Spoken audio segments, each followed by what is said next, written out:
Burkina Faso, a landlocked nation in West Africa, has long grappled with political instability and a surge in violent extremism.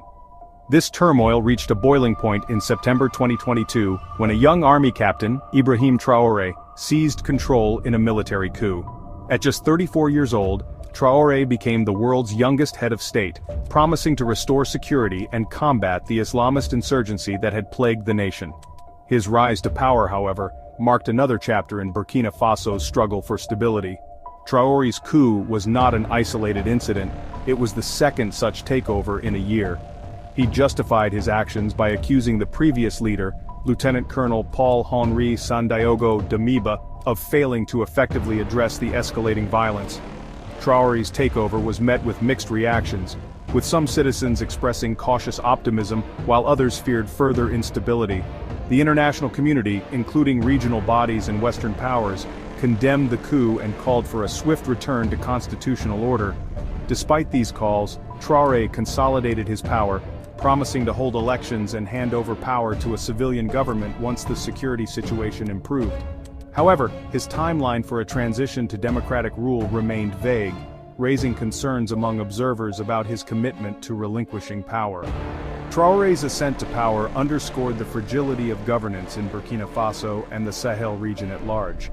The country found itself at a crossroads, with hopes for stability pinned on a young leader with a daunting task ahead of him. The international community watched with bated breath, hoping that Traoré's rule would not further exacerbate the already dire situation in this volatile part of Africa.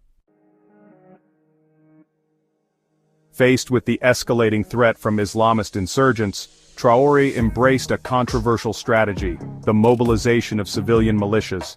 He called upon the citizenry to take up arms and defend their communities, promising to equip and train volunteers to fight alongside the national army. This call to arms resonated with many Burkinabe, particularly those in rural areas who had borne the brunt of the violence. Thousands heeded the call, eager to protect their homes and families from the insurgents who had terrorized their communities.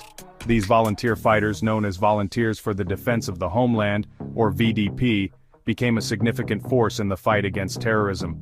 They received basic training and weapons from the government, but their lack of experience and discipline soon became apparent.